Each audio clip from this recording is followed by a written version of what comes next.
Hello, welcome to today's Ask an Advocate session. I'm going to be talking about the impact of fundraising.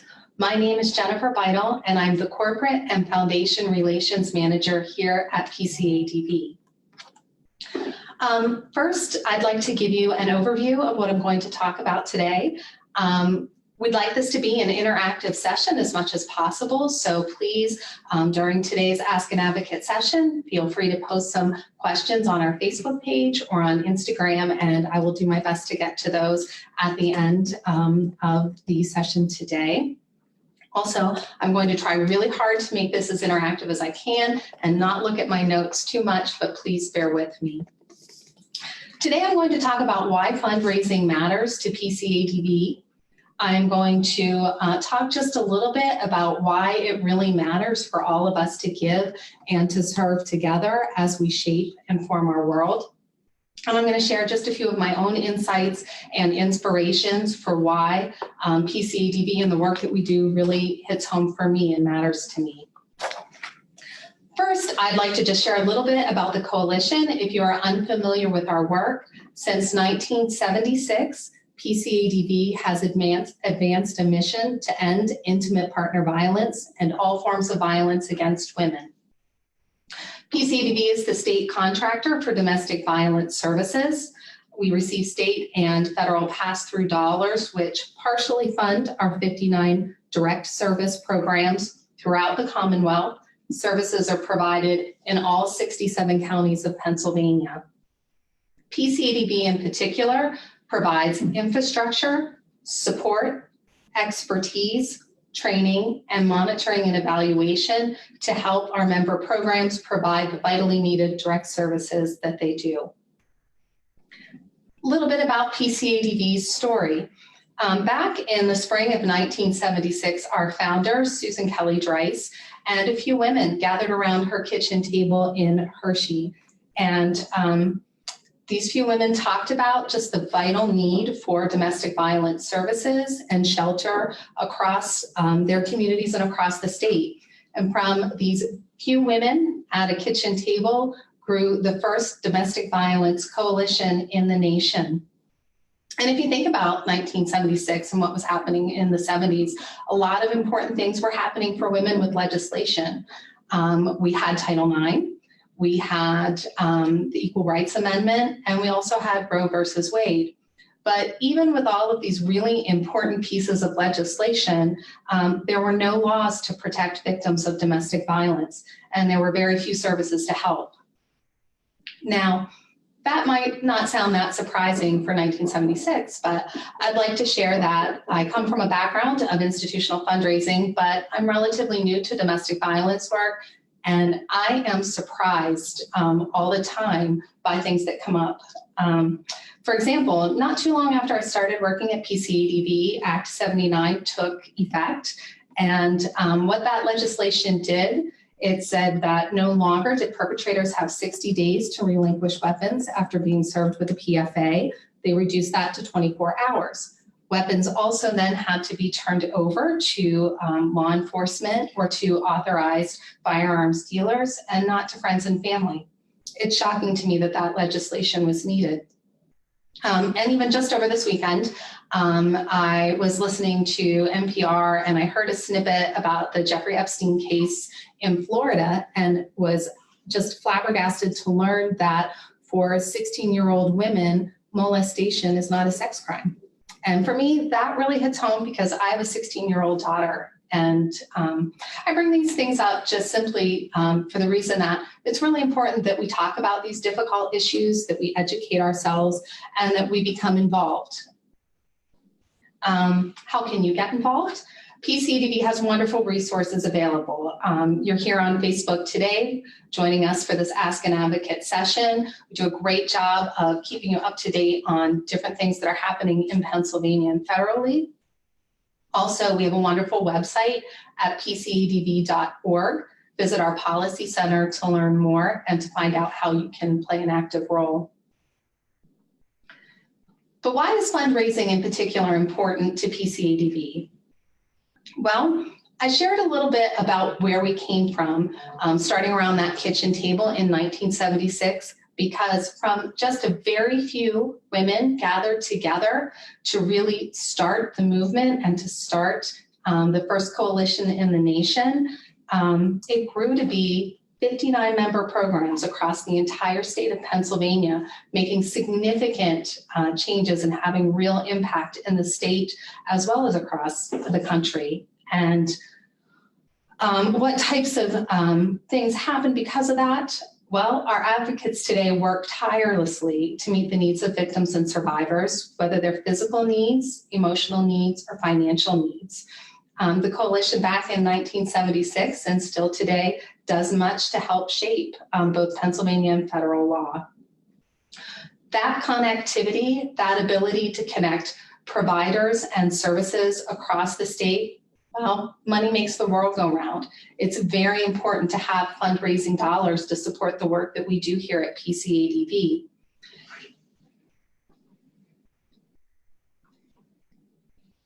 But why specifically? Why does PCADV need funding? Though the coalition's annual revenue is approximately $28 million, 90% of that funding is passed through to our 59 member programs. Think about the numbers. Domestic violence impacts 1 in 4 women and 1 in 7 men. And the population of Pennsylvania is just shy of 13 million people. Roughly each year, PCADV serves approximately 90,000 victims and survivors.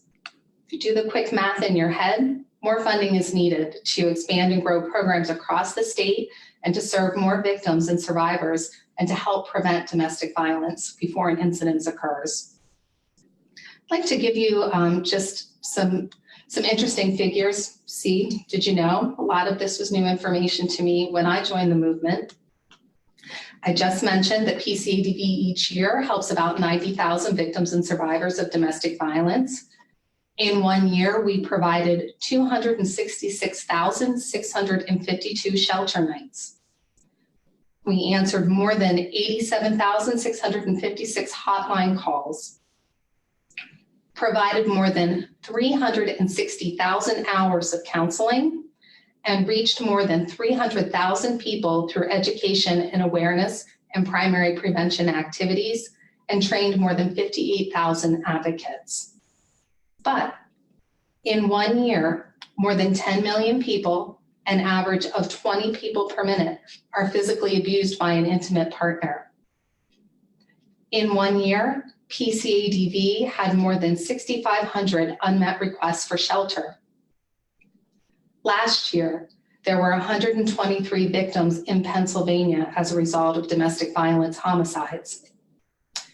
Intimate partner violence accounts for more than 15% of all violent crime, and more than half of the murders of women in the United States are related to intimate partner violence. Sadly, domestic violence and the systemic oppressions that cause it will not go away. There is still much more work to be done, and fundraising to support and expand the work of PCADV and its member service, direct service programs is vitally needed. Next, I'd like to share with you a little bit about what the dollars and the fundraising here at PCADV specifically supports. We have 3 major initiatives at PCADV that we center our attention on, and those are prevention, intervention, and change. Through its prevention work, PCADV aims to stop domestic violence before an incident occurs. And it takes everyone to put an end to intimate partner violence. Each and every one of us has the power to effect change just by living in and moving through their community. Maybe it's informal discussions with neighbors and friends and people that you know and meet. Some of that is modeling just healthy behavior and respectful relationships. Everyone has the opportunity to make a difference wherever they are. One of the exciting things that we do here at PCADV is we work to engage men and boys in our efforts to be positive role models and have healthy conversations. Late last spring and into the summer, we ran the Hear Me Out Challenge, which was very exciting. You can check out Facebook or our website to learn a little bit more about that. And we have some really exciting things planned for 2020, so please stay tuned for those activities. Intervention is a big part of the work that PCADV does to support its direct service programs. For housing, we provide support as programs develop new and innovative ways to address the housing problems that occur with domestic violence and to ensure that the options that we currently have are working. Economic justice is another important intervention here at PCADV. 98% of abuse cases also involve financial abuse. And what PCADV does to support, we provide advocates with critical tools and with training to help survivors then get education, to access resources available to them, engage in activities such as credit repair or deeper education to help them. We have a medical advocacy program, which allows our advocates to train medical personnel to provide intervention and spot the signs, not just of physical abuse, but the emotional signs of abuse as well. We have a lethality assessment program, and this program is very exciting. It's a nationally recognized evidence-based initiative, and it trains officers when they respond to a domestic violence incident to follow a particular protocol to assess for the lethality of a particular situation. And this has really demonstrated a building of relationships between law enforcement and community resources to help make those connections and get survivors the services that they need directly. And we have civil legal representation. This program helps survivors navigate what is a complex and often really unfamiliar legal terrain for them to navigate when they seek help. And legal challenges are one of the most common reasons that victims and survivors note for why it's tough to leave an abusive relationship. Our change initiatives here at PCADV are also an important part of the work that we do. And our policy priorities include increased funding for domestic violence programs and support services, domestic violence and teen dating violence prevention, access to safe and affordable housing, ensuring trauma-informed services for survivors and their children, our economic justice and financial self-sufficiency initiatives, enhancing services for victims and survivors of marginalized groups, and improving access to the justice system. Again, you can stay up to date on our policy initiatives by following us on social media and also by looking at the Policy Center at pcadv.org. Do any of these initiatives resonate with you personally? Well, I encourage you to join our efforts, and I'd like to talk a little bit about Giving Tuesday. Next week, exactly 1 week away, on December 3rd, countries across the world are going to participate in Giving Tuesday. And this movement started in 2012 really as a global generosity movement to encourage everyone to unleash the power of people working together to change the world. It's a very simple idea for the day, and that's just encouraging everyone to do good. And generosity is at the heart of the world that we're trying to build together. And it's about more than just dollars. There are lots of opportunities to be supportive and to engage in the community besides just providing dollar support. Little bit more about that. Giving Tuesday statistics. This is just last year. Over $380 million were raised across the world because people came together and joined in a collective movement to make a difference. 3.6 million people participated. Average gift was a little bit over $100.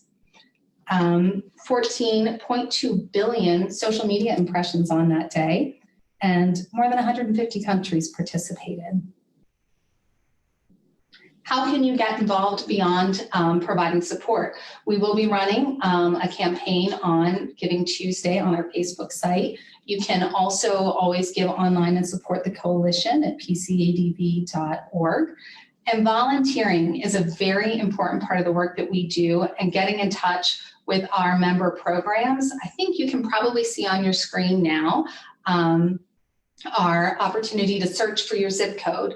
This helps you not only if you are in need of services, But additionally, this is how you get in touch with our member programs to learn how to volunteer.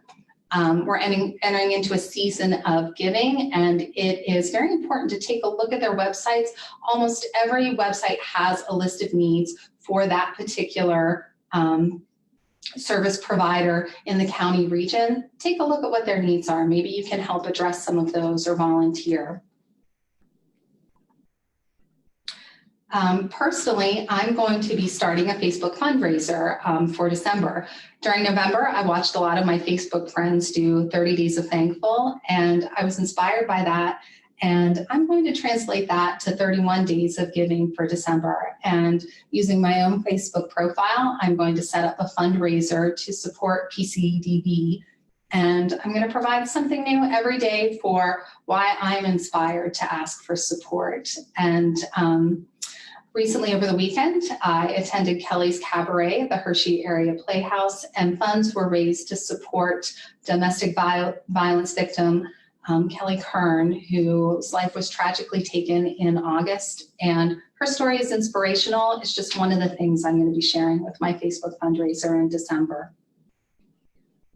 I'm going to take some time now to answer questions that have come in while I was speaking today.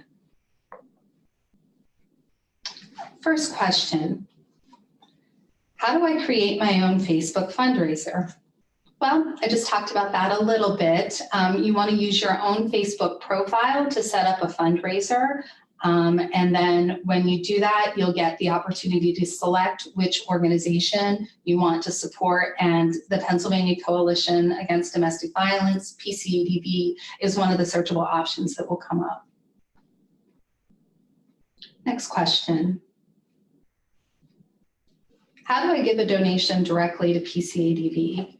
In addition to our Facebook page, you can see PCADV.org. There is a donate button, and you can give directly through the website, or you can always mail a donation to 3605 Bartan Way here in Harrisburg, 17110. Time for another question. Where does my money go? Give support PCADV's major initiatives. So that's our prevention, our intervention, and our change activities that I spoke about a little bit earlier. How can I fundraise on the local level? There are a number of different ways to do this. I mentioned before to use our zip code search tool to be able to contact your local program and potentially work with them. Here at the Coalition, we are going to participate this year on May 16th, 2020 in Highmark's Walk for a Healthy Community. We are encouraging teams to be set up throughout the community and the state to support the Coalition's efforts and to do some peer-to-peer fundraising. Just some basic things to think about while you consider how to start fundraising on your own. It's all about relationships. Talk to people, get to know your community, get to know the businesses in your community, and find out what their interests are. There are always strategic partners that can be made, and all of those things start from having conversations and getting to know people and listening and learning. That's all the time that we have today. I encourage you, if you still have questions, please feel free to post those on Facebook or on Instagram, and we will get some responses back to you. Thank you for your time.